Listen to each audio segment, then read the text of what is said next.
இது ஃபர்ஸ்ட் மலேசியாவின் செய்திகள் உங்களுக்காக.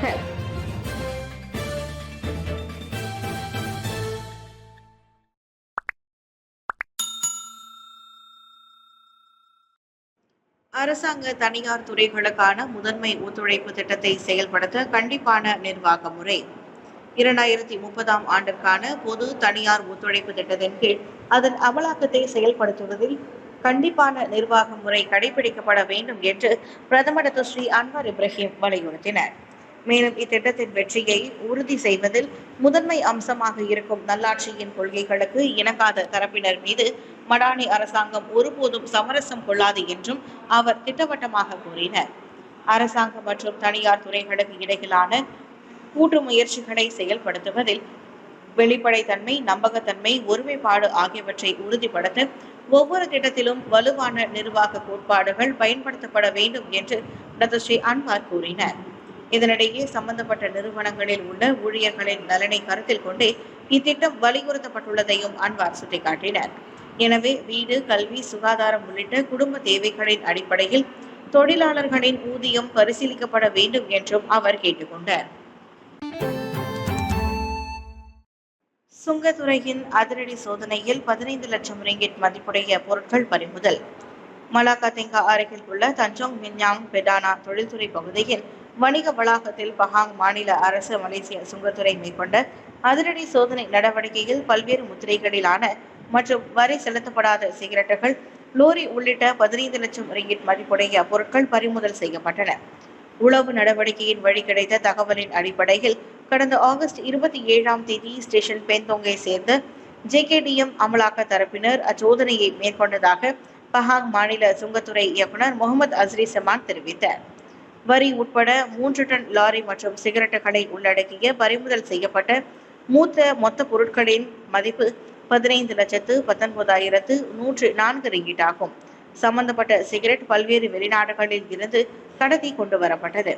இச்சம்பவம் குறித்து 1967ஆம் ஆண்டு சுங்கத்துறை சட்டம் செக்ஷன் 135(1)(d) கீழ் விசாரணை மேற்கொள்ளப்படுகிறது.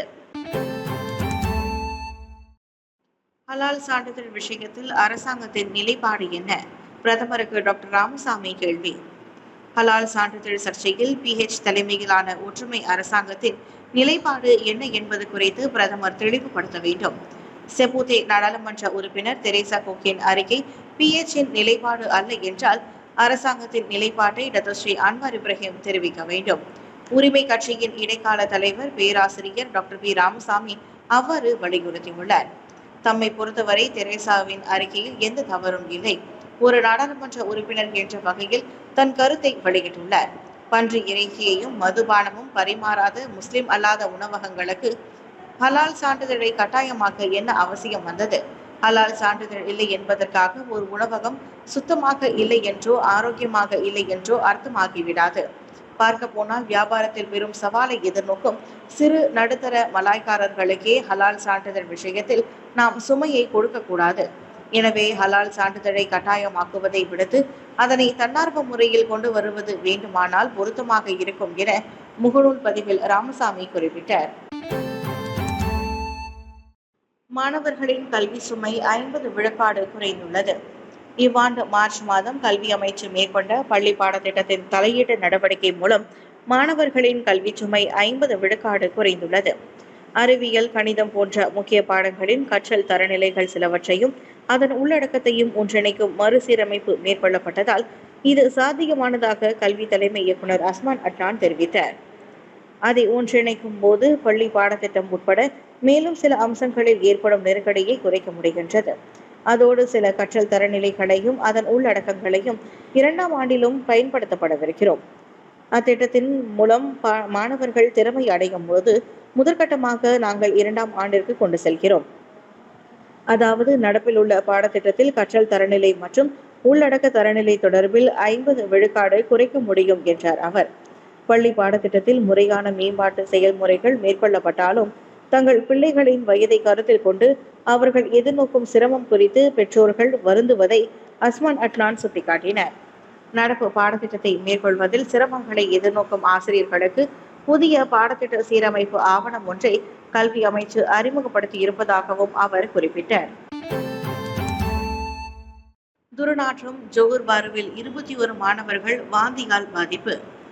ஜோஹர் பாரு கம்போங் மாஜு தேசிய பள்ளியை சேர்ந்த 21 மாணவர்கள் துர்நாற்றத்தால் வாந்தியால் பாதிக்கப்பட்டனர். நேற்று காலை அப்பள்ளியை சுற்றி நிலவிய ஒரு வகையான துர்நாற்றத்தால் இச்சம்பவம் நிகழ்ந்தது. பாதிக்கப்பட்ட மாணவர்கள் 10 முதல் 12 வயதிற்கு உட்பட்டவர்கள். இதனைத் தொடர்ந்து அங்கு விரைந்த சுகாதாரத்துறை அதிகாரிகள் உடனடியாக தக்க சிகிச்சையை மாணவர்களுக்கு வழங்கினர். பின்னர் மாணவர்கள் வீடு திரும்ப அனுமதிக்கப்பட்டதோடு மாலை நேர பள்ளியும் ரத்து செய்யப்பட்டது. இன்று வழக்கம் போல பள்ளி திறக்கப்படுமா என்பது துர்நாற்றத்தின் அளவை பொறுத்ததுதான் என பள்ளி நிர்வாகம் கூறியுள்ளது. இதனிடையே துர்நாற்றத்திற்கு காரணமானவர்கள் உடனே கண்டறியப்பட்டு தண்டிக்கப்பட வேண்டும் என கிராமத்து மக்கள் கேட்டுக்கொண்டுள்ளனர். நிலைமையை நேரில் கண்டறிய மாநில மந்திரி பிரசாரம் சம்பவ இடத்திற்கு விரைந்து நலம் விசாரித்தார். குடிநுழைவுத்துறை முகப்புகளில் 277 திடீர் சோதனை நடவடிக்கை. கடந்த ஆண்டிலிருந்து மலேசியாவின் அனைத்து நுழைவாயில்களில் உள்ள குடிநுழைவுத்துறை முகப்புகளிலும் அத்துறை 277 திடீர் சோதனை நடவடிக்கைகளை மேற்கொண்டது.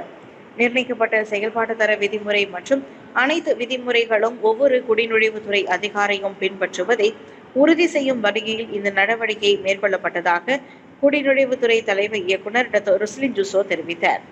நாங்கள் அங்கு செல்லும் போது எங்களின் அதிகாரிகள் விதிமுறைகளை மீறுவது தெரிய வந்தால் சம்பந்தப்பட்ட அவர்கள் மீது நாங்கள் ஒழுங்கு நடவடிக்கையை மேற்கொள்வோம். அதே நேரத்தில் அந்த அதிகாரி அங்கு இருப்பதற்கு தகுதி இல்லாமல் இருப்பதாக நாங்கள் உணர்ந்தால் அவரின் பணியிடத்தை மாற்றுவோம். இது வேலை சுழற்சியின் உட்படுத்தப்பட்டது.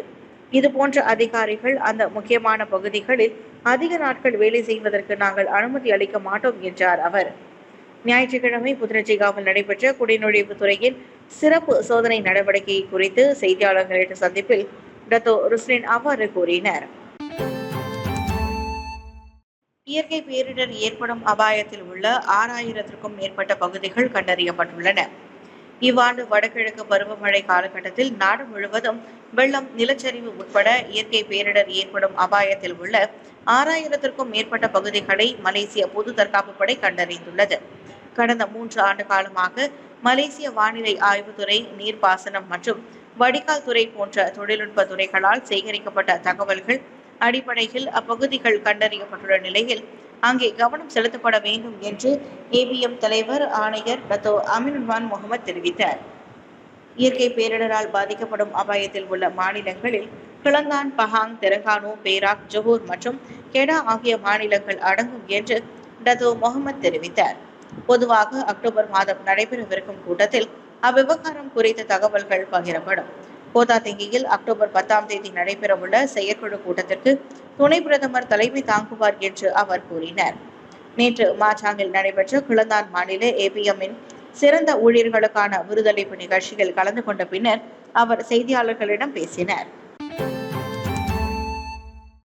காற்பந்து விளையாட்டின் நுணுக்கங்களை புத்தகமாக வெளியிட்ட 36 வருடம் அனுபவம் கொண்ட காற்பந்து பயிற்சியாளர் ராதாகிருஷ்ணன் காற்பந்து விளையாட்டுத் துறையின் நுணுக்கங்களையும் நுண்ணறிவுகளையும் இளம் தலைமுறையினர் விரிவாக தெரிந்து கொள்ள வேண்டும் என்ற நோக்கில் ஒரு வழிகாட்டி புத்தகம் வெளியிடப்பட்டிருக்கிறது. உள்நாட்டில் மட்டுமல்ல, அனைத்துலக ரீதியிலும் காற்பந்து துறையில் பல்வேறு முத்திரைகளையும் காற்பந்து ஜாம்பவான்களையும் உருவாக்கிய பயிற்றுனர் ராதாகிருஷ்ணன் நடேசன் தான் இப்புத்தகத்தை வெளியிட்டுள்ளார். இவர் வெளியிட்ட புத்தகத்தின் வாயிலாக காற்பந்து விளையாட்டின் விதிமுறைகள், வழிமுறைகள் மற்றும் திறன்கள் போன்றவை வளர்த்து கொள்ள இயலும் என விவரிக்கிறார் இவர். 30 ஆண்டுகளுக்கும் மேலாக தனக்கு கிடைத்த அனுபவங்கள், தான் கற்றறிந்த தகவல்கள் அடிப்படையில் தீவிரமாக ஆராய்ந்து தனது புத்தகத்தை எழுதியதாக தெரிவித்தார். முதலில் காற்பந்து விளையாட்டாளராகவும் அதன் பிறகு பயிற்றுனராகவும் சேவையாற்றியுள்ளார்.